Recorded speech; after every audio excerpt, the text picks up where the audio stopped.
बच्चों, कैसे हैं आप। आज हम 8th क्लास का 4th चैप्टर वस्त्रों की देखरेख पढ़ेंगे। आगे पहले आपने पढ़ा बैलेंस डाइट के बारे में। आज हम 4th चैप्टर को पढ़ेंगे जो कि पूरा चैप्टर वस्त्रों के बारे में है। ठीक है बेटा। आप सबको पता है कि वस्त्र धोना एक कला है, लेकिन आजकल मशीनों का प्रयोग होता है। तो बहुत सारी चीज़ें हैं जो वस्त्रों की धुलाई में सहायक सामग्री होती हैं। उसमें सबसे इम्पॉर्टेंट है आपका कपड़े धोने का सोडा, दूसरा है रीठे का घोल, जैवल का घोल, सिरका, सफ़ेदी लाने वाले पदार्थ। तो अभी हम कपड़े धोने के सोडे के बारे में पढ़ेंगे। देखो, कपड़े धोने का सोडा बेटा एक क्षार होता है। आपने साइंस के चैप्टर्स में पढ़ा होगा कि एसिड, बेस, तो क्षार बेस होता है। ये एक्चुअली बहुत मैले वस्तुओं को धोने में इस्तेमाल किया जाता है। जब बहुत सारे कपड़े बहुत मैले हो जाते हैं तो उसमें इसका प्रयोग किया जाता है। जैसे झाड़न हो गए, इनको उबालते समय पानी में थोड़ा कपड़े धोने का सोडा डाल दो तो इनकी चिकनाई दूर हो जाती है और ये बिल्कुल साफ़ हो जाता है। लेकिन रंगदार कपड़ों को कभी मत डालना, उसमें उनका रंग ख़राब हो जाता है। यह कठोर जल को मृदु मतलब सॉफ्ट वाटर बनाने के काम में आता है। और अगर कभी आपके गर्म प्रेस से दाग पड़ गए तो ये उस दाग को छुड़ाने के काम भी आता है। कपड़े धोने का सोडा एक क्षार है, याद रखो, और ये बहुत मैले वस्तुओं को धोने में काम में आता है। दूसरा है रीठे। रीठे आप सब ने देखे ही होंगे। ये पिक्चर आपको दिखाई जा रही है, देखिए रीठे कैसे होते हैं। ये रीठों को तोड़कर उनकी गुठली निकाल लेते हैं, उसके बाद उसे बारीक पीस लेते हैं।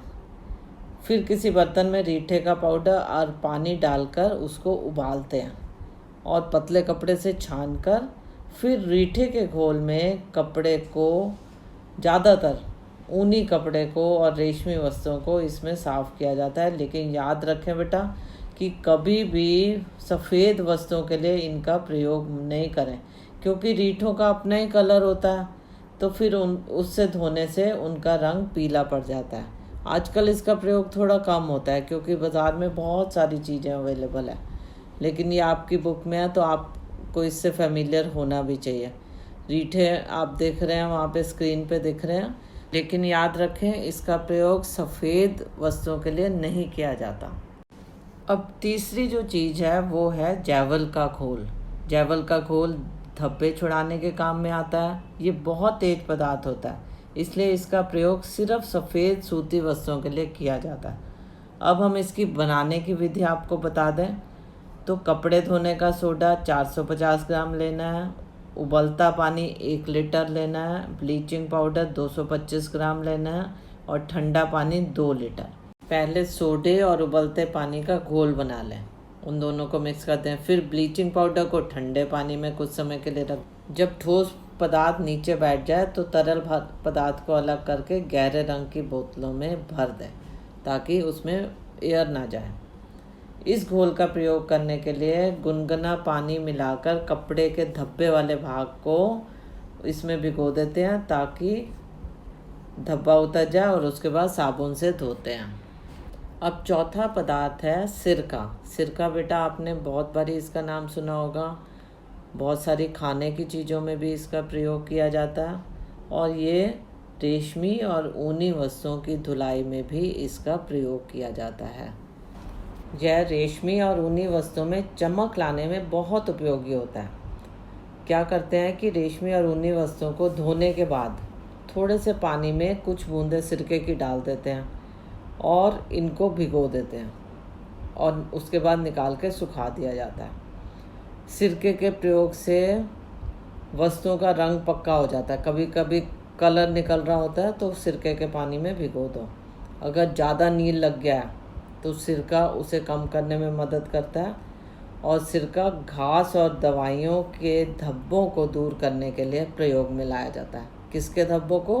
घास और दवाइयों के धब्बे दूर करने में प्रयोग में लाया जाता है। जब आपको सिरके को कपड़ों पे इस्तेमाल करना है तो कभी भी कलर्ड सिरका मतलब वाइट वाला सिरका लो। ये ना हो कि कलर्ड सिरके से आपके रंग चढ़ जाए कपड़ों में। सिरका बाज़ार में किसी भी ग्रॉसरी शॉप की दुकान में आसानी से मिल जाता है, बहुत महंगा भी नहीं होता। और सूती कपड़ों में तो ये नहीं प्रयोग किया जाता, लेकिन ऊनी और रेशमी वस्त्रों में इसका प्रयोग से चमक आती है। करके देखो आप। उसके बाद है सफ़ेदी लाने वाले पदार्थ। ये सबको ही पता है कि क्या कपड़े होते हैं। आपकी वाइट शर्ट्स होती हैं ना बेटा, तो आपने देखा होगा मम्मी धोने के बाद उन्हें नील वाले पानी में भिगो देती है, तो उससे सफ़ेदी आती है आपके कपड़ों में। जब वो धूप में सूखते हैं तो सफ़ेदी और ज़्यादा बढ़ जाती है। तो नील लगाया जाता है, सफ़ेद सूती वस्त्रों में ज़्यादातर लगाया जाता है। तो अब हम अगला टॉपिक पढ़ेंगे, वह है धब्बे। अक्सर बेटा आपने देखा होगा कि हम कितनी भी सावधानी क्यों ना लें, फिर भी धब्बे कहीं ना कहीं पड़ ही जाते हैं। कुछ धब्बे तो साबुन से दूर हो जाते हैं और कुछ धब्बे ऐसे होते हैं जो आसानी से दूर भी नहीं होते। तो भिन्न भिन्न प्रकार के धब्बों को अलग अलग तरह से धोया जाता है। तो धब्बों को हम 6 भागों में विभाजित कर सकते हैं। पहली तरह के धब्बे हैं जो वनस्पति से पड़ते हैं, जैसे चाय, कॉफ़ी, कोको, फल, सब्जियां, और ये अम्ल युक्त होते हैं, मतलब इनमें एसिड होता है। तो एसिड जहाँ होएगा तो उसको हटाने के लिए आप किसका प्रयोग करेंगे? क्षार का। किसका प्रयोग करेंगे? क्षार का, जिसे हम बेस भी कहते हैं। वैसे तो बेटा कोशिश करो कि जहाँ भी धब्बा पड़े, चाहे चाय का हो, कॉफ़ी का, उसको उसी टाइम धो डालो, नहीं तो वो इतना पक्का हो जाता है कि निकलना मुश्किल हो जाता है। दूसरी तरह के धब्बे होते हैं प्राणी जगत से। ये होते हैं खून, अंडे, दूध, मांस आदि के धब्बे इसी के अंतर्गत आते हैं। इन धब्बों में याद रखो बेटा प्रोटीन होता है, और प्रोटीन को कभी भी दूर करना है, प्रोटीन के धब्बे को, तो ठंडे पानी से धो। अगर आप गर्म पानी से धोगे तो इनके दाग और पक्के हो जाते हैं। अब तीसरी तरह के धब्बे हैं चिकनाई के। इन धब्बों में याद रखो सिर्फ चिकनाई नहीं होती है, इनमें कलर भी होता है, क्योंकि ये सब्जी से पड़ सकते हैं, घी, मक्खन इत्यादि से पड़ते हैं। तो आपको पता है सब्जी बनती है तो उसमें हल्दी वगैरह भी होती है। तो इन धब्बों को उतारने के लिए चूसक विधि या घोलक विधि का प्रयोग किया जाना चाहिए। वो उसके बारे में हम आपको आगे बताएंगे। उसके बाद धब्बे आते हैं खनिज से। खनिज से वो जो धब्बे पड़ते हैं उनमें आते हैं शाई, जंग, दवाइयाँ और कोलतार के धब्बे। ऐसे धब्बों को हमेशा याद रखो, पहले एसिड का प्रयोग करो यानी कि अम्ल, और उसके बाद क्षार से धोना चाहिए। क्षार किस में होता है? हमारे साबुन में। पहले एसिड से और फिर क्षार से धोना चाहिए। अब आते हैं आपके रंग के धब्बे। रंग आपने देखा होगा अक्सर कपड़ों का एक दूसरे पे रंग लग जाता है। यह एसिडिक भी हो सकते हैं और बेसिक भी हो सकते हैं। तो इनको दूर करने के लिए पहले इनकी नेचर देखना पड़ेगा कि किस तरह की नेचर है। दोनों तरह के मेथड अप्लाई करने पड़ते हैं। उसके बाद है अन्य धब्बे। अन्य धब्बों में कुछ ऐसे धब्बे भी हैं जो किसी भी समूह में नहीं आते हैं, जैसे पसीने के धब्बे, रंग रोगन के धब्बे, बहुत गर्म प्रेस के धब्बे, घास के धब्बे। तो इन सब के तरीके अलग अलग होते हैं। अब हम पढ़ेंगे धब्बों को दूर करने के नियम। कुछ ऐसे स्टैंडर्ड नियम बनाए गए हैं जिससे आप धब्बों को दूर कर सकते हैं। अब हम सबसे पहला नियम देखेंगे कि जैसे कपड़े पर धब्बा लग जाता है तो ताज़ा धब्बा उसी टाइम छुड़वा दो, क्योंकि यदि वह पुराना होता जाता है तो धब्बा पक्का हो जाता है। और रंगीन वस्तुओं से धब्बा छुड़ाने के पूर्व उसके किसी कोने को जल में भिगोकर देख लेना चाहिए कि कपड़े का रंग तो नहीं निकलता। अगर रंग कच्चा है तो उस पर ऐसी वस्तुओं का प्रयोग नहीं करो ताकि वस्तुओं को आपके नुकसान हो जाए, क्योंकि उसका ही रंग निकल जाएगा तो आप धब्बा छुड़वा के क्या करोगे। आपको ये भी देखना है कि वस्त्र किस प्रकार का है और आपको कौन सी चीज़ का इस्तेमाल करना है। उदाहरण के तौर पर ऊनी और रेशमी वस्तुओं से धब्बे दूर करने के लिए कपड़े धोने का सोडा और उबलते पानी का प्रयोग कभी नहीं करना चाहिए, इससे कपड़ा खराब हो जाता है। यदि यह मालूम ना हो कि आपका धब्बा किस प्रकार का है तो पहले मृदु विधि का प्रयोग और फिर तीव्र विधि का। यदि कोई धब्बा साबुन से ही हट जाता है तो तेज़ाब वगैरह का प्रयोग करने की कोई ज़रूरत नहीं है। और अगर यह ना पता हो कि धब्बा किस प्रकार का है तो गर्म पानी का भी भूलकर इस्तेमाल मत करो, क्योंकि गर्म पानी के इस्तेमाल से आपको पता है जो प्राणिज जगत के धब्बे होते हैं वो पक्के हो जाते हैं। धब्बा छुड़ाने के लिए यदि क्षार का प्रयोग किया तो अम्ल का प्रयोग और यदि अम्ल का प्रयोग किया तो बाद में क्षार का प्रयोग करना पड़ेगा, ताकि वो न्यूट्रलाइज हो जाए, मतलब उदासीन हो जाए। धब्बे वाले स्थान को दवाई में सिर्फ उतनी देर ही भिगो जब तक कि धब्बा दूर नहीं होता। जब वह दूर हो जाए तो उसको साबुन से अच्छी तरह धो लो, ताकि सारी दवाई उसमें से निकल जाए और कपड़े को कोई नुकसान ना पहुँचे। ठीक है बेटा, अब आपने ये देख लिया कि धब्बों को छुड़ाने के साधारण नियम कौन कौन से हैं। अब हम पढ़ेंगे कि सूती कपड़ों से, रेशमी, ऊनी और कृत्रिम वस्त्रों से विभिन्न प्रकार के धब्बे कैसे छुड़ाए जाते हैं। क्योंकि सबके तरीके अलग अलग तरह से होते हैं, इसलिए अलग अलग तरह से बताना ज़रूरी है। अब देखिए, अगर चाय या कॉफ़ी का दाग सूती कपड़े व लिनन पर पड़ गया तो जब भी धब्बा ताज़ा है उस पर उबलता हुआ पानी डाल दो। एक तो ये तरीका है। अगर धब्बा पुराना है तो उस पर या तो कपड़े धोने का सोडा फैला दो या सुहागा फैलाकर ऊपर से उबलता पानी डाल दो। और अगर तब भी ना उतरे तो कपड़े को तब तक ग्लिसरीन में भिगो जब तक वह उतर ना जाए। ये हुआ सूती कपड़ा। अब यदि चाय या कॉफ़ी का दाग रेशमी, ऊनी या कृत्रिम वस्त्रों पे पड़ गया तो उसे पहले गुनगुने पानी में भिगो दें, कुछ देर के लिए रख दें, या फिर हल्के सुहागे के घोल में भी रख सकते हैं। और हल्के हाइड्रोजन पेरोक्साइड के घोल में भी आप उसको कुछ देर के लिए रख सकते हैं, लेकिन ज़्यादा देर नहीं, क्योंकि उसका अपना रंग उड़ सकता है। अब हम आएंगे रसेदार सब्जी का दाग। रसेदार सब्जी का दाग अगर आपका सूती व लिनन के कपड़े में पड़ गया तो उसके ऊपर और नीचे शाई चूस रखो और उसके बाद उसे प्रेस कर दो। और इससे क्या होगा, चिकनाई आपके शाई चूस पे आ जाएगी। उसके बाद साबुन और गर्म पानी से धोकर रखो। सूती कपड़े से चिकनाई निकालने के लिए आप स्पिरिट, पेट्रोल और मिट्टी के तेल का भी प्रयोग कर सकते हैं। और अगर फिर भी धब्बा ना छूटे तो उसे जैवल के घोल में भिगो दें और उसके बाद उसे साबुन से धोएं। ये हो गए सूती वस्त्रों के लिए। अब है ऊनी और रेशमी कपड़ों पे अगर रसेदार सब्जी का दाग पड़ जाए तो क्या करेंगे। एक तो वैसे ही करेंगे कि ऊपर और नीचे शाई चूस रख दें और प्रेस से उसको प्रेस कर दें। और अगर फिर भी ना छूटे तो पहले उसे पोटेशियम परमैंगनेट के घोल में भिगोएं, उसके बाद अमोनिया के घोल में। लेकिन फिर उससे रंग चढ़ जाता है कपड़े में, तो उसको दूर करने के लिए ऑक्सैलिक एसिड का प्रयोग किया जाता है। और चिकनाई के धब्बे मैदे या स्टार्च के लेप लगा देते हैं धब्बे पर और उसे रख देते हैं थोड़ी देर के लिए। उस तरह से भी दूर किए जा सकते हैं। चिकनाई के धब्बे अगर वुलन पे हैं तो पेट्रोल, मिट्टी का तेल आदि का प्रयोग भी किया जा सकता है। अब हम आएंगे शाई का दाग। शाई का दाग अगर सूती या लिनन वाले कपड़े पर लगा है तो साबुन और पानी से ताज़ा ही धो दो तो सबसे अच्छा। उसके बाद उसको कटे हुए नींबू पर नमक लगाकर उस पर रगड़ दीजिए जब तक वो धब्बा उतर ना जाए। और 2 बारी 3 बारी भी आप दोहरा सकते हैं। या फिर धब्बे को कुछ घंटों के लिए खट्टे दही में भिगोकर रखने से भी धब्बा उतारा जा सकता है। पोटेशियम परमैंगनेट का भी प्रयोग कर सकते हैं, लेकिन जो उसका दाग पड़ जाता है फिर उसे ऑक्सैलिक एसिड से हटाया जाता है, इसलिए थोड़ा मुश्किल मेथड है। आप जैवल के घोल का भी प्रयोग कर सकते हैं शाई के दाग को हटाने के लिए। अब हम अगर ऊनी वस्त्रों पे शाई का दाग पड़ जाता है तो सेम ऐसे ही करना है। साबुन और पानी से धो लो, नींबू और नमक से रगड़ कर देख लो। हाइड्रोजन पेरोक्साइड का आप प्रयोग कर सकते हैं, उससे दाग उतर जाते हैं। अब हम चलते हैं रंग रोगन के दाग की तरफ। रंग रोगन का दाग अक्सर लग जाता है घरों में, जब रोगन वगैरह हो रहा होता है तो हमारी शर्ट्स पे ये अक्सर दाग लग जाता है।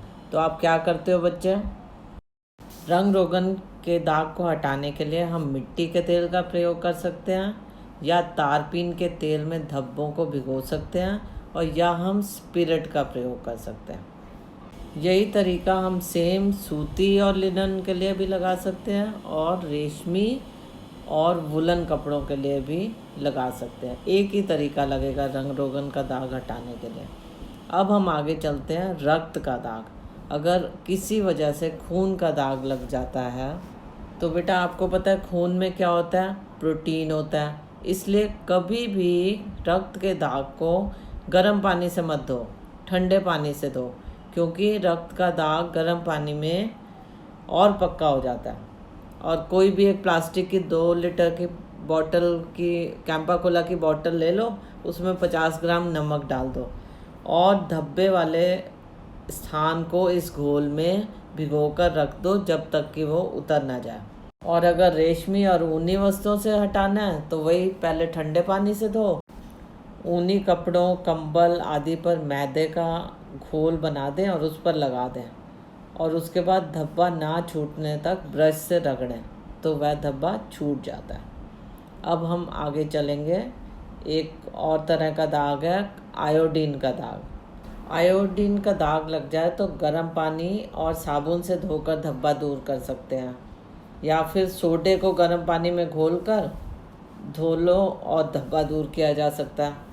मैदे या स्टार्च का लेप बनाकर धब्बे पर लगा दें और कुछ देर के बाद धो दें। और ये है आपके सूती कपड़े और लिनन के कपड़ों के लिए। उसके बाद अगर वुलन पे लग जाता है या फिर सिल्क के कपड़े पे तो मैदे या स्टार्च का लेप बनाएं और धब्बे पर लगा दें और कुछ देर के बाद उसे धो दें तो धब्बा आपका निकल जाएगा। उसके बाद एक और धब्बा है, वो है कोलतार का दाग। कोलतार के दाग के लिए सबको पता है बेटा कौन सा तेल प्रयोग किया जाता है, वो है तारपीन का तेल। नीचे शाई चूस रख दो कपड़े के नीचे और उसके बाद रुई से तारपीन का तेल लगाकर मल दो, बाद में स्पिरिट से धो दो। यही सेम तरीका आप वुलन और सिल्क के कपड़ों के लिए कर सकते हैं। तारपीन का तेल का प्रयोग करो और उसके बाद आप पेट्रोल का भी प्रयोग कर सकते हैं तो ये धब्बा उतर जाता है। अब इसी चैप्टर का एक और टॉपिक हम कवर करेंगे, वो है स्थानिक सफाई।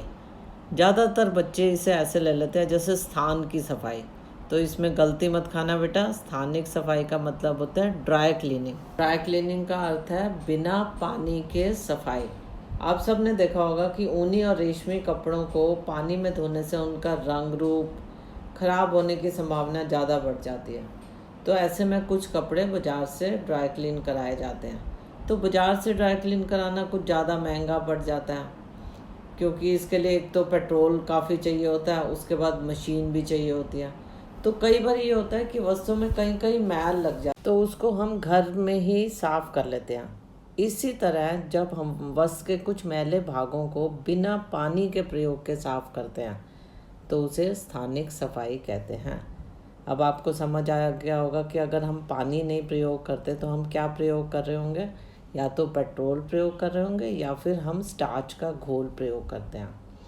इस मैल को दूर करने के लिए हम 2 विधियों का इस्तेमाल करते हैं। एक तो बेटा है घोलक विधि, घुलने वाली विधि। घुलने वाली विधि का मतलब कि चिकनाई आपने देखा होगा मैल के साथ लगी रहती है और ये चिकनाई पेट्रोल में घुल जाती है, इसलिए इस चिकनाई के साथ साथ वस्तु की मैल भी उतर जाती है, जिसको शाई चूस लेता है। अब आप कहेंगे इस विधि के प्रयोग के लिए हमें क्या चाहिए? हमें पेट्रोल चाहिए, शाई चूस चाहिए, एक कपड़ा चाहिए और रुई चाहिए। यह विधि ज़्यादातर गहरे रंग के लिए इस्तेमाल की जाती है क्योंकि इसमें पेट्रोल का प्रयोग किया जाता है। और याद रखो बेटा, सफ़ेद पेट्रोल आपने ख़रीदना है, नहीं तो उस पर दाग आ जाएंगे।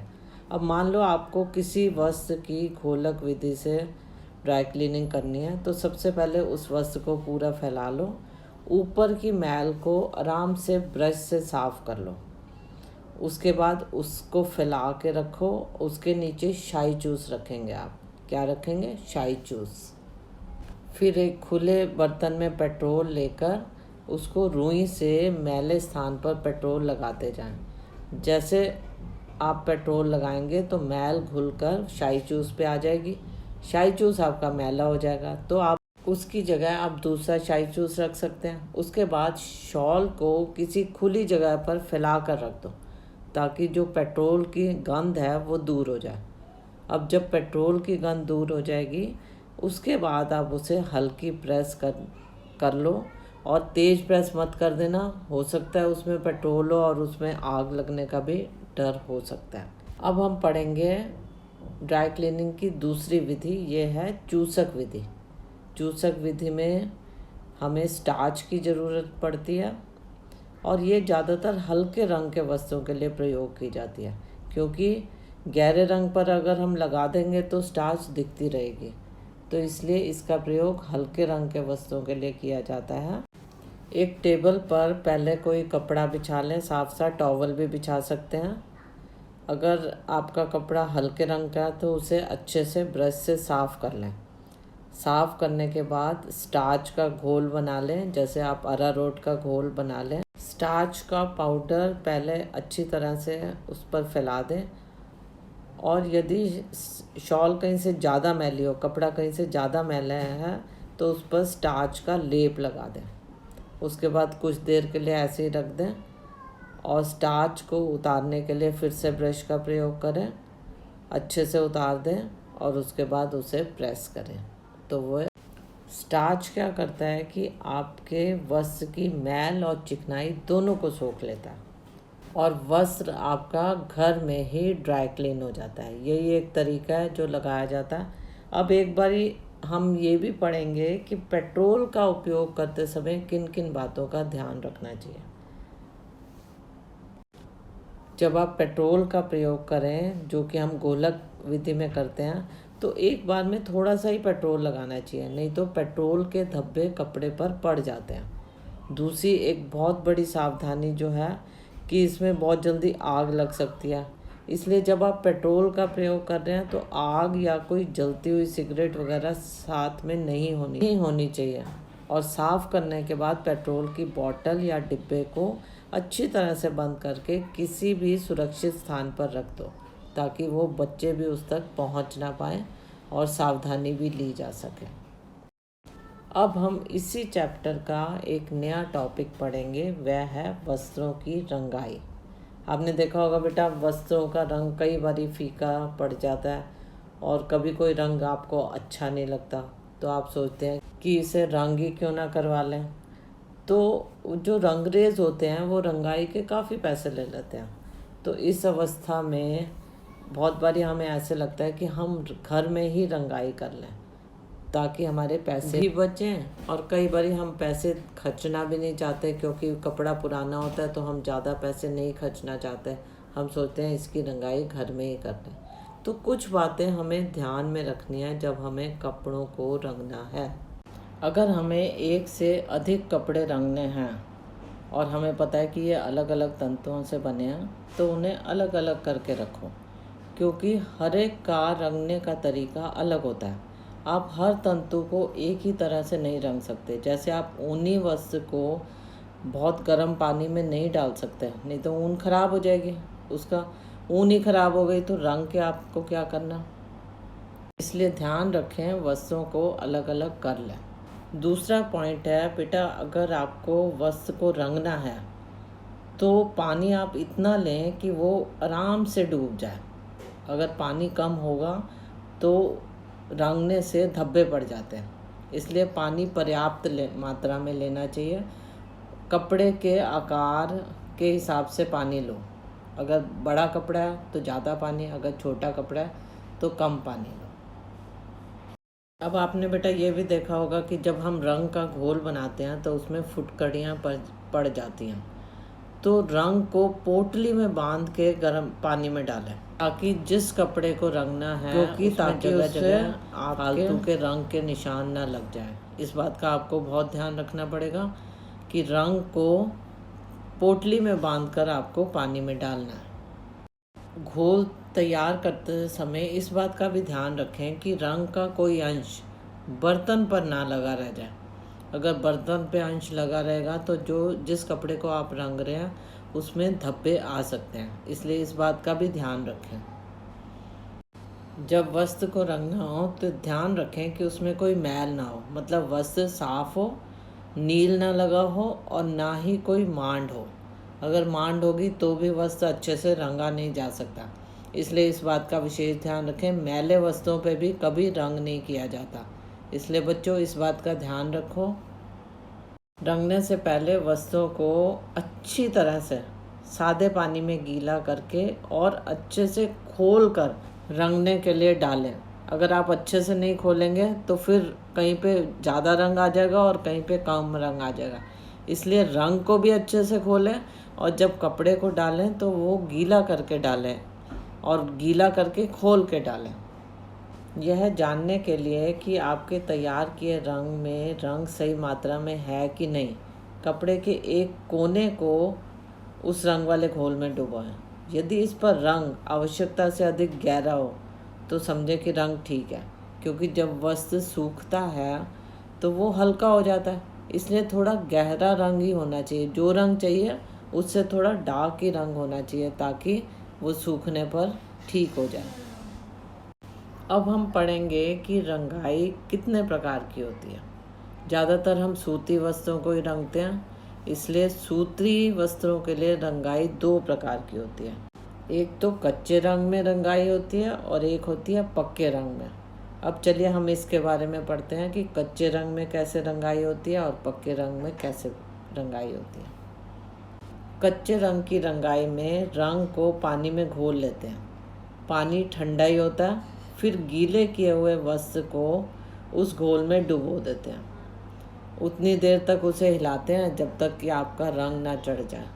जब हल्का, इसमें हल्का रंग ही चढ़ता है, अगर जब रंग चढ़ जाता है तो उसे निचोड़ के किसी समतल जगह में फैला दिया जाता है और वस्त्रों में मांड भी लगाई जा सकती है। यह रंग बहुत पक्का नहीं होता है क्योंकि यह जल्दी से बाद में उतर जाता है। पक्के रंग में रंगाई, इसमें क्या करते हैं कि हम बाज़ार से पक्का रंग खरीद लाते हैं, फिर उसमें पर्याप्त पानी लेकर उसको उबाल लेते हैं। रंग में पक्कापन और ज़्यादा लाने के लिए नमक भी डाल देते हैं। वस्त्रों को गीला करके रंग वाले घोल में कुछ देर के लिए उबालते हैं। आप सब ने देखा ही होगा, आप लोग दुपट्टे वगैरह डाई करवाते हैं तो उसके बाद उसे निचोड़ कर छाया में सूखने के लिए फैला देते हैं और कलर लगा देते हैं। अब हम पढ़ेंगे सूती दुपट्टे की रंगाई।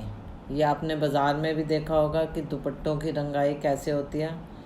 तो इसके लिए सबसे पहले सामग्री चाहिए एक दुपट्टा जिसको आपको रंगना हो। रंग, डोल, पानी, बाल्टी, डंडा, साबुत नमक और मांड। ठीक है बेटा, आपको समझ आ गई। आप सब ने देखा है कि वो कैसे रंगते हैं बाज़ारों में। अब विधि स्टार्ट करते हैं। सबसे पहले पानी को उबलने के लिए रख दो, फिर रंग को आपको पहले भी बताया था कि पोटली में बांधकर उबलते पानी में डाल दीजिए और इसको भी आप 2-3 मिनट के लिए उबलने दो। फिर दुपट्टे को गीला करके रंग के घोल में उसी तरह डाल दो, लेकिन उससे पहले कोने पे उसका रंग टेस्ट ज़रूर कर लेना। ये ना हो कि रंग उसका सही ना आ रहा हो। जब आपने दुपट्टा डाल दिया तो थोड़ा सा नमक भी साथ ही डाल दें और उसे एक डंडे से हिलाते रहें। जैसे आप हिलाते जाएंगे तो दुपट्टे पर रंग अच्छे से चढ़ जाएगा। जब आपको लगे कि रंग अब चढ़ गया और आपने टेस्ट करके देख लिया तो उसे पानी से निकाल लीजिए और उसे सादे पानी में डाल के दुपट्टे को मांड लगा दें। उसके बाद निचोड़ कर छाया में सुखाएं। रंगे हुए दुपट्टे को तार व रस्सी पर नहीं सुखाना चाहिए क्योंकि रंग में असमानता आ सकती है, और वैसे जहाँ तक हो सके हाथों से पकड़कर, चारों कोनों से पकड़कर सुखा दीजिए। अब हम पढ़ेंगे ऊनी स्वेटर की धुलाई, यानी कि वॉशिंग ऑफ वुलन स्वेटर। आप सब ने देखा होगा अपनी मम्मी को स्वेटर वगैरह धोते हुए। तो सबसे पहले तो ऊनी स्वेटर पर जो बटन लगे होते हैं उसको आप उतार लीजिए, क्योंकि अगर फैंसी बटन होंगे तो धो के वो ख़राब भी हो सकते हैं, और अगर स्वेटर कहीं से कटा फटा है तो उसे देख लें और उसकी मरम्मत पहले ही कर लें। उसके बाद स्वेटर को अच्छे से फैलाकर स्वेटर का खाका तैयार करें। खाका तैयार करना आपको पहले ही बताया हुआ है कि सूखे स्वेटर को किसी टॉवल वगैरह पे डाल के उसको आउटलाइन कर लें ताकि उसका आकार बना रहे, क्योंकि जब हम धोते हैं तो उसके आकार में परिवर्तन आ जाता है। तो इसलिए आप पहले ही उसका खाका तैयार कर लें ताकि आप बाद में उसी पर सुखाएं। उसके बाद बाज़ार में बहुत तरह के लिक्विड मिल जाते हैं, सोप जिनमें सोडा बिल्कुल नहीं होता, उनको वॉशिंग के लिए इस्तेमाल किया जाता है और तब तक धोएं जब तक कि पूरा साबुन ना निकल जाए। ऊनी कपड़ों को बहुत देर पानी में नहीं रखा जाता, क्योंकि ऐसा करने से उनके सिकुड़ने का डर रहता है। उसके बाद किसी तौलिए में रखकर दबाव डालकर उसका पानी निकाल लें और छाया में रखकर स्वेटर को जो आपने पहले खाका बनाया हुआ है उस अच्छे से फैलाकर उसी आकार में अच्छे से फैलाकर छाया में सुखाएं।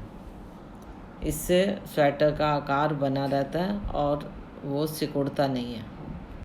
तो इसके साथ ही आपका चैप्टर 4 ख़त्म हो गया। अगर आपको कुछ नहीं समझ आया तो कमेंट बॉक्स में आप कमेंट कीजिए। इस चैप्टर के 12 क्वेश्चन हैं बेटा, और सारे क्वेश्चंस का जवाब मैंने इस चैप्टर में दिया है। आप इसको एक बारी नहीं, दो बारी नहीं तो 3-4 बारी जैसे ही सुनेंगे आपको सबके जवाब मिल जाएंगे। इस चैप्टर को पढ़ने में आपको कोई भी परेशानी नहीं होगी और आप हर क्वेश्चन का जवाब भी दे पाएंगे।